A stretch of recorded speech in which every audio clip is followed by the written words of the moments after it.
Resto dito, Nay. Sana atin to, gandun. Nay, bakit tayo palaging napupunta rito? Gusto mo rin sa lugar na ito, no? Oo, iho.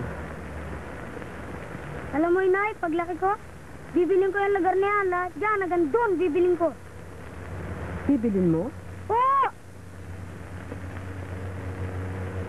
Bakit? Ayaw mo ba? Hindi sa ayaw. Lamang ay hindi mo na mabibili ang lugar na yan. Pagkat nung unay, may dalawang nagmamay-ari niyan. Ang isa'y umalis. Pagbabalik niya, tsaka natin bilhin. Marahil ay hindi na siya babalik. Sayang. Oo, sayang. Binigyan pa naman ako ng pera ng lolo. Kanina.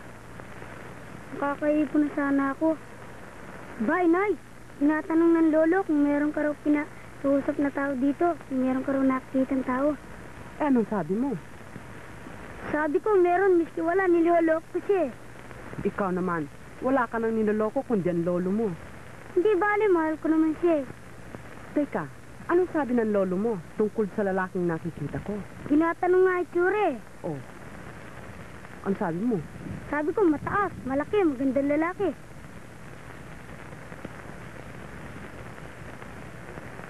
Anong sagot niya? Naggalit. Natakot nga ako eh. Ganun pala mukha ng lolo pag nagagalit. Pangit. Oh, batang ito. Nay, may tatanong nga pala ako sa inyo. Oh, ano yun?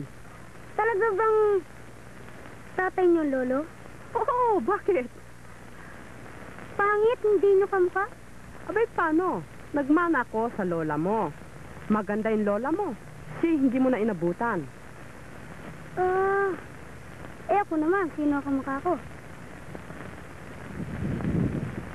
Kamukha ka ng tatay mo.